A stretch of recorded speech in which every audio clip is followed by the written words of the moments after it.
Bonjour Daniel. Alors avec vous, nous allons parler de Corse Images Sous-Marines, donc une association que vous avez créée, et vous avez un slogan qui résume beaucoup de choses, sans prétention, juste par passion. Donc on va comprendre que c'est pour ça que vous avez créé l'association. Oui, tout à fait. C'est avant tout la passion qui nous guide et qui mène un peu nos petites expéditions, nos petites aventures dans nos rivières et en mer. Et sans prétention, parce que bon, on peut pas en avoir, c'est une activité de loisir et qui, au fil du temps, c'est un petit peu est devenue presque une petite activité et de découverte de la Corse. On va en parler plus longuement. Alors tout d'abord, votre association, on va dire, comprend très peu de membres. Vous êtes au nombre de combien? On va les citer. Alors, en fait, nous sommes trois. Le minimum, on va dire. Oui, enfin, minimum, c'est deux, et nous, c'est deux plus un. Voilà. Donc, en fait, on est trois. Il y a le président, Pierre-Jean Michael, il y a moi, Alain Touzé, et une touche féminine, Marianne Bolzinger. C'est une toute petite association parce que le but, c'est simplement de... chacun apporte sa pierre à l'édifice. Pierre-Jean, c'est plutôt la vidéo, Marianne et moi, les photos, on fait aussi de la vidéo. Et ça nous a permis en créant Corse Images Sous-Marines, d'avoir une entité commune et de ne pas mettre plus l'un ou l'autre en valeur. C'est pour cela que vous l'avez créé ou vous aviez quand même des objectifs bien précis? Parce que Alors, vous auriez pu rester tout simplement les trois compères, on va dire, sans créer d'association. ouais. Alors, en fait, on l'a créé, on n'avait aucun objectif. Tout s'est fait petit à petit. Pierre-Jean et moi, on se connaît depuis presque une vingtaine d'années. On a parcouru la Corse en faisant du canyoning, de la nage en eau vive, et on était donc au contact de l'eau. Et par ailleurs, on faisait de la plongée. Marianne, on l'a connue par le monde de la plongée, par des amis communs. Et on a eu besoin à un moment, au lieu de signer, par exemple, la photo, mettre Pierre-Jean ou Alain ou Marianne, il nous a semblé, comme c'était un travail commun, puisque certains ou Marianne avaient une idée, on s'est dit qu'on devait se regrouper, puisque c'était pas une personne qui portait les images et nos petites C'était le aventures, trio en fin de c'était compte. le trio. Voilà pourquoi on a créé Corse Images Sous-Marines. Et puis après, on a démarré des photos, on a mis en ligne grâce aux réseaux sociaux quelques photos qui ont intéressé beaucoup de monde. Et après, pour avoir un dialogue plus institutionnel, il a été nécessaire aussi de formaliser un petit peu les choses. Qu'est-ce que vous pensez? Que ça faisait beaucoup plus sérieux, votre travail? Non. Non, non, c'est simplement, c'est pas une personne, c'est une association de plusieurs personnes, de plusieurs compétences, on va dire, de passions un peu identiques mais un petit peu différentes, de sensibilités différentes. Et il n'y avait pas de vrai leadership, donc on s'est regroupé en association de trois personnes. Alors vous avez un intérêt, on va dire, c'est quand même de vouloir faire partager euh, aussi bien les images, vos vidéos, à tout le monde, à tout public. Mais quels sont les supports où on peut les voir aussi?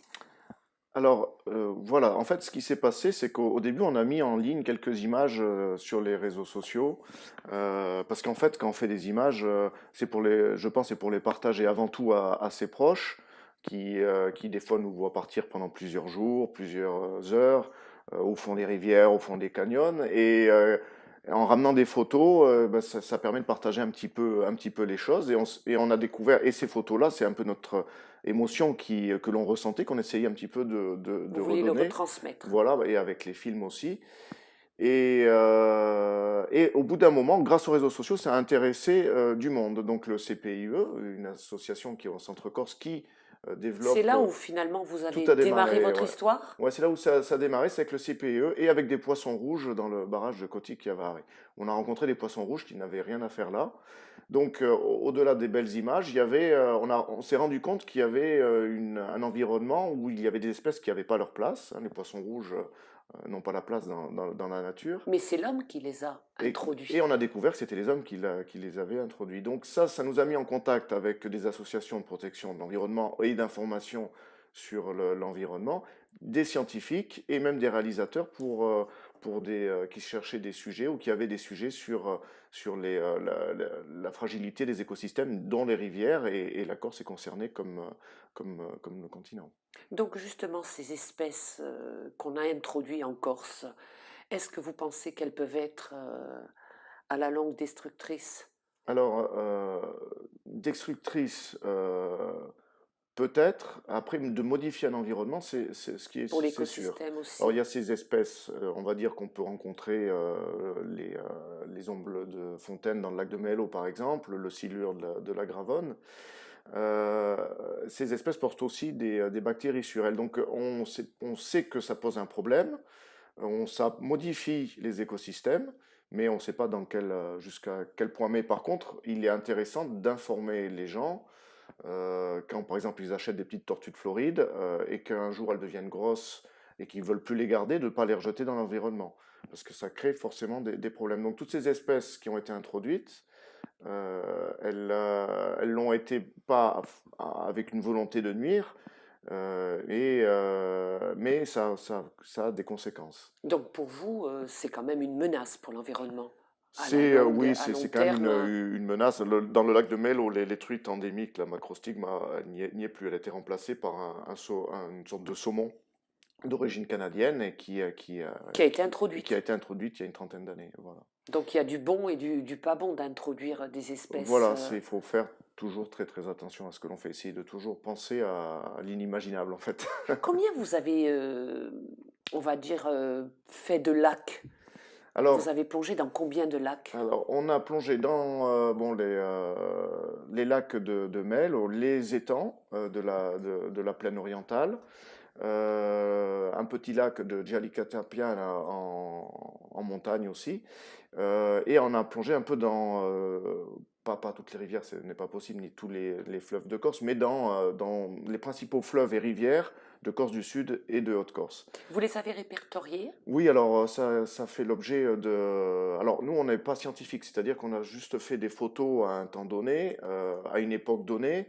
Donc c'est pas un travail scientifique. On a ramené des images d'espèces introduites et pas forcément aussi des images de truites locales et d'anguilles. Mais ça donne simplement une vision à un moment donné. On sait qu'il y a beaucoup de truites en Corse, on le confirme, qu'il y a des anguilles. Il y a aussi des espèces introduites. De ça, on en a fait des photos avec lesquelles nous on communique, mais avec lesquelles des scientifiques et le CPE, Centre Corse, communiquent. Voilà. Alors justement, puisqu'on va dire que c'est ce qui vous a fait connaître par le grand public Mm, cette collaboration avec la Rinascita, quelle a été, vous avez fait une exposition, tout à fait.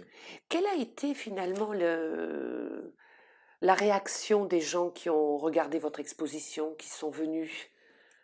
Quelles questions on vous a posées? Alors, il y a eu des expositions. On est aussi au parc Galéa, il y a une salle des milieux aquatiques, donc ça concerne aussi la mer, hein, puisqu'on va aussi en mer en général sur des épaves et dans les rivières et les fleuves. Les gens étaient très surpris de découvrir la beauté des rivières, nous aussi d'ailleurs, hein. Et d'ailleurs, la plus belle rivière que l'on a parcourue sous l'eau, c'est dans le Fang, au-dessus de Galère. C'est la plus belle des rivières, au fond c'est extraordinaire. Une clarté détruite en quantité. On a découvert des paysages sous-marins, enfin sous-marins, là on est en rivière, mais qui étaient un peu inattendus et pour lesquels il n'y avait jamais eu vraiment fait de photos, au moins en Corse, qui montraient cela. Je pense aux les gorges du Tavignan, où on a trouvé moins 18 mètres de profondeur, avec des carpes de 1 mètre. Ça aussi, c'est une espèce introduite, qui était introduite dans la plaine et puis qui a fini par remonter dans les gorges du Tavignan. On a jeté un œil et nos phares et nos photos et nos films dans des endroits où personne n'en avait trop ramené. Et donc les gens étaient quand même surpris de voir la beauté des milieux aquatiques, parce qu'on pense toujours la Corse, c'est la mer, mais en fait les rivières, c'est vraiment un patrimoine aussi magnifique et extraordinaire. Et ça a été vraiment ça. Les principales questions, ça a été aussi face, par exemple, aux silures de la Gravonne, qui est quand même c'est un peu comme un requin pour la mer, ça a une tête quand même de prédateur avec des gros barbillons. Un poisson d'1,50 m dans nos rivières, c'est On a du mal, hein, inimaginable. c'est vrai? Et quand on tombe nez à nez, et là les caméras le rendent bien, parce que on a eu de la chance, c'est une espèce qui ne bouge pas beaucoup. Donc on a pu vraiment l'approcher, même à la fin de la journée, on arrivait à le caresser. Vous n'avez pas fait les dents de la mer, quoi. Non, non, non, non. Donc, bon, c'est comme les requins, il y a aussi du fantasme, hein. Si on tape silure sur Internet, on va voir qu'il y a des gens qui se sont fait manger par des silures, mais là, c'est quand même, c'est pas le cas. Et donc, c'était ça. Et après, alors, je sais pas si le message est bien passé, mais bon, à l'heure où on est, tout le monde parle un petit peu d'écologie, Bien donc sûr, est-ce que ça fait prendre conscience? oui, de montrer, de provoquer un choc esthétique par des photos ou par des films. Esthétique qui peut être dans le bon sens comme dans le mauvais sens, hein. Esthétique, si c'est très très beau, ben, on a envie de protéger. Et si on montre quelque chose de très dégradé, je pense à des carcasses de voitures au fond du Golo suite aux crues, ça provoque un choc, pas forcément positif là, mais qui va peut-être être moteur pour qu'on fasse un peu plus attention au milieu aquatique. Alors, vous, comme vous disiez tout à l'heure, vous allez dans les rivières, dans les fleuves, mais vous vous êtes penché aussi sur une autre activité, sur le patrimoine historique en mer. Tout à fait. Qu'est-ce que vous avez trouvé à ce jour comme... Alors, qu'est-ce que vous avez fait comme découverte? alors là, en mer, on n'a pas découvert, disons qu'on va dire depuis les années 70, toutes les épaves facilement Ont accessibles été répertoriés ont été déjà? plus ou moins répertoriées. Il y a quelques épaves, entre guillemets, qu'on a découvert dans le port d'Ajaccio, mais c'était dans des zones où il fallait avoir des autorisations que l'on a pu avoir pour plonger. Donc là, on a effectivement découvert des épaves, une chaudière, mais c'est pas des choses très très importantes. Non, non, simplement, la Corse a été une sorte de porte-avions immobile pour la Seconde Guerre mondiale, avec une grande quantité d'aérodromes donc américains, surtout sur la plaine orientale. Et donc, de fait, il y a eu beaucoup d'épaves, et notamment d'avions.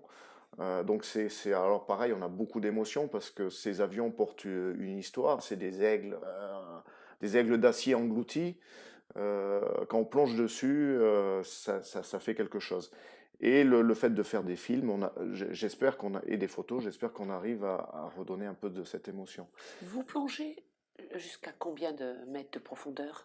Alors, nous, bon, on commence à prendre un peu d'âge et on essaye de pas descendre en dessous de 50 mètres. Après, on peut le faire, mais on prend quand même des risques. La plongée, c'est globalement assez facile d'aller sous l'eau avec une bouteille, mais il y a beaucoup de paramètres qui font que plus on va profond et plus on reste longtemps, et plus ça peut être dangereux. On a mis 50 millions d'années pour sortir de l'eau, c'est pas pour y revenir maintenant.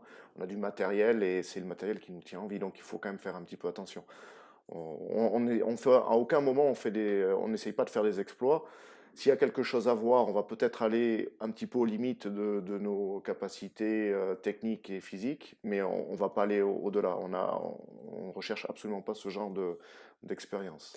Et est-ce que la nouvelle technologie, finalement, vous êtes pourvu d'un matériel quand même qui est assez à la pointe de la dernière technologie? Est-ce que c'est ça aussi qui vous a donné envie d'aller plus loin dans vos découvertes, dans vos expériences?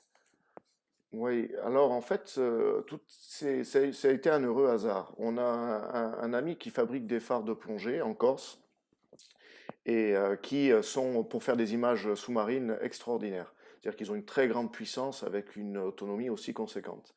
Sans ces phares-là, on n'aurait pas pu faire les images que l'on a aujourd'hui. Donc c'est une rencontre de matériel, alors pas forcément très très compliqué, par exemple les images sous-marines, bon maintenant on a un petit peu évolué, hein, mais on a commencé à faire les images, les films avec des GoPro.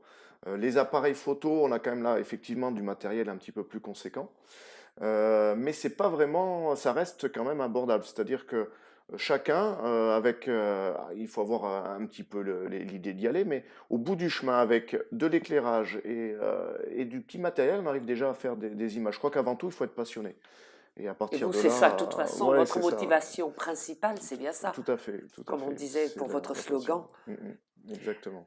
Alors, on sait que si mon tuyau est bon, hein, on devrait peut-être voir sur Télépaèse quelques films que vous auriez déjà réalisés.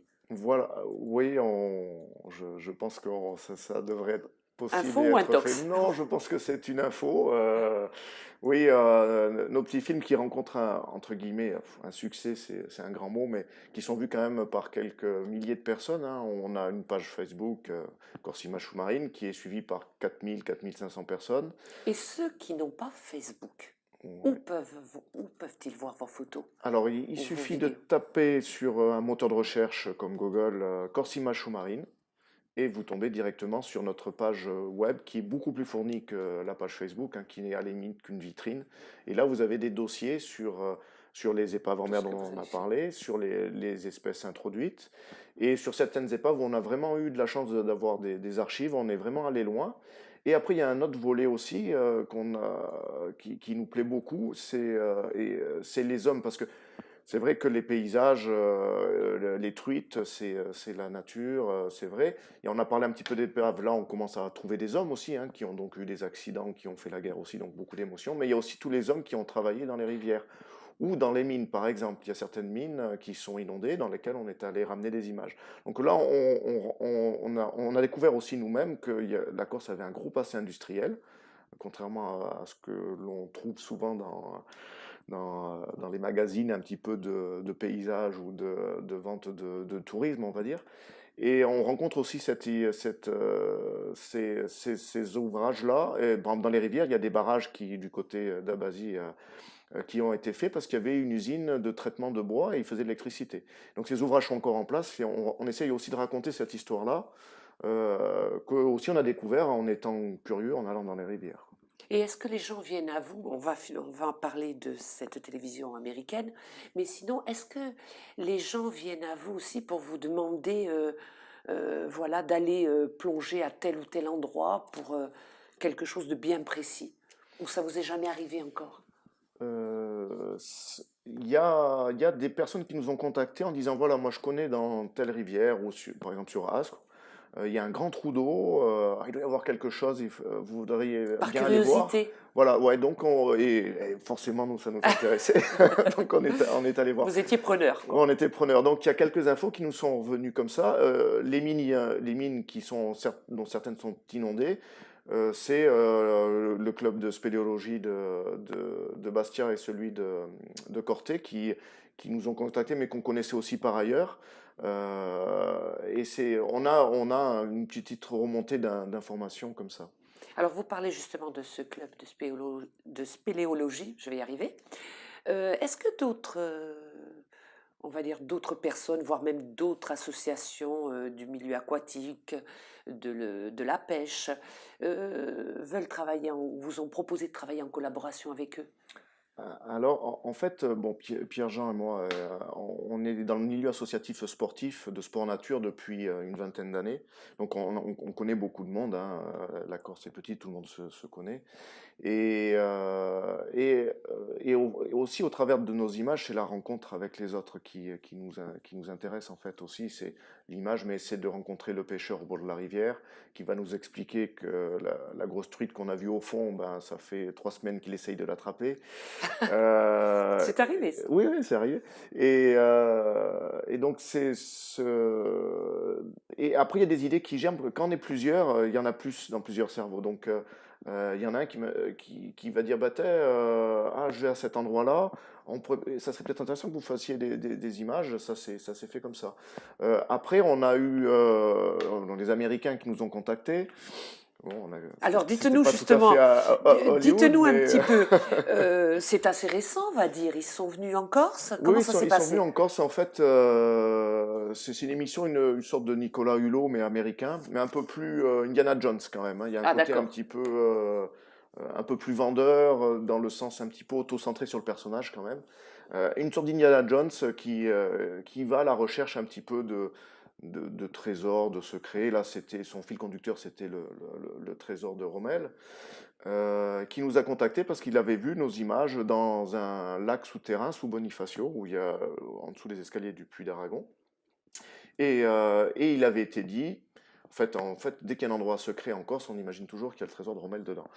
Et donc, on a amené cette équipe de tournage dans ces lieux-là. Et donc, effectivement, ça, c'est un peu la magie des réseaux sociaux. C'est que nos images, elles peuvent être vues dans le monde entier, hein, un peu comme votre émission. Et on sait jamais ce qui peut se passer. Donc, c'est un petit peu magique pour ça. Pour vous, c'est quand même valorisant, on va dire, qu'on soit venu vous contacter, c'est qu'on a quand même trouvé que vous faisiez un travail formidable. Formidable, je sais pas. D'abord, peut-être avoir un petit regard un peu décalé. C'est vrai que Pierre-Jean et Marianne et moi, on a plongé beaucoup en mer. Il y a toujours des surprises en mer, mais on a voulu découvrir un petit peu autre chose et ramener un petit peu d'autres images. Alors, des mérous en photo, presque tout le monde en a vu, des langoustes aussi, tout ça. Et manger. Et manger aussi. Et là, on a importé un peu nos caméras ailleurs. Donc, à partir de là, ça nous a mis un petit peu en avant parce qu'une photo un peu originale, effectivement, par rapport à d'autres, va peut-être ressortir. Mais voilà, après, il n'y a pas de valorisation particulière, quoi. C'est aussi une chance d'avoir des photos qui intéressent du monde, des films qui intéressent du monde, de pouvoir partager, ça, c'est une chance. Est-ce Voilà. que vous pensez, ou c'est peut-être déjà fait, tout en étant une association, est-ce que vous pensez que vous pourrez en faire un, comme on dit communément, un business? Ouais, Ou c'est pas votre intérêt? non, je pense C'est qu'on pas ce s'est que vous toujours recherchez? dit tous les trois que le jour où on n'a plus de sujet, bon, pour l'instant, ça va, on arrêterait. On ferait pas quand on fait une photo, on la fait avant tout pour soi, pour la partager, mais il faudrait pas pour partager une Que ce photo soit qu'on y commercial? aille. Voilà, c'est pas le but. Après, c'est sûr que tout le matériel que l'on a coûte quand même très cher, que si on peut avoir un retour financier en fournissant une aide logistique, en fournissant des images, ça nous permet tout de suite de pouvoir acheter un appareil plus gros, là, c'est quand même tout de suite des milliers d'euros, hein, pour des appareils photo, des objectifs, des choses comme ça. Donc forcément, on ne peut pas dire non, non, on fait ça entre guillemets totalement bénévolement. S'il y a moyen d'avoir une subvention ou d'avoir Vous n'avez un rien à ce intéressement. jour, Ah vous non, n'êtes non, pas non, subventionné. non, on n'est pas subventionné. Voilà, le moteur, c'est la passion. Le jour où on l'a plus, on arrêtera. Et je pense que si on commence, enfin je pense, et je crois que je parle au nom aussi de Du mes trio, amis quoi. du trio, si on mettait un côté financier, on perdrait un peu cette passion. Parce qu'après, à un moment donné, on Il se n'y a plus retrouverait le même peut-être engouement, à courir finalement, après l'argent et peut-être plus après l'aventure et le et la partage. découverte. Ouais, Fini Indiana Jones. fini Indiana Jones. Alors, on va arriver au terme de cette émission, Alain. Euh, Qu'est-ce que vous pouvez souhaiter de mieux à votre association? Si vous auriez un souhait à formuler, comment vous voyez l'avenir? On- on- je pense qu'on se projette pas vraiment dans l'avenir. Ça dépend de tellement de facteurs. Bon, le fait de plonger, par exemple, il faut quand même avoir une force physique, un état. Voilà, on sait tous dans la vie que du jour au lendemain, tout peut s'arrêter. Donc, on en est plus à accueillir le bonheur au jour le jour. Dire, ben voilà, bon, il faut un peu d'organisation. C'est sûr qu'on peut pas organiser une petite. Ça devient vite des petites expéditions, même de plonger. Dans une rivière ou dans un lac. Non, c'est que ça dure longtemps. De continuer à faire des belles rencontres, ça oui. Et on a rencontré des gens extraordinaires et des gens qui sont très très pointus dans leur domaine, très très passionnés aussi. Les hydrologues, donc des gens, donc c'est le métier, c'est des gens souvent passionnés. Et ça, c'est bien. Donc, c'est de continuer à vivre des choses passionnantes. Là, on se rencontre aujourd'hui, c'est extraordinaire aussi. Alors, eh ben, c'est ça qui est bien, c'est de continuer à vivre des choses comme ça, un petit peu inattendues. Et il se trouve que chaque fois qu'on pensait que c'était un petit peu fini, qu'on n'était plus trop sollicité, ben là, quelqu'un venait et nous disait, ah ben, je suis encore, je veux faire des images, on pourrait se rencontrer, ou Télépaise qui s'intéresse un petit peu à nous. Et ben on se souhaite ça, de continuer des aventures dans la nature et des aventures humaines de rencontre. Donc, même si vous prenez de la bouteille, vous plongerez toujours avec des bouteilles. Vous Oui, tout les à enlèverez fait. pas. Non. Alors, Alain, bonne continuation. Merci de votre accueil en tout Et cas. quant à moi, je vous dis à une prochaine fois.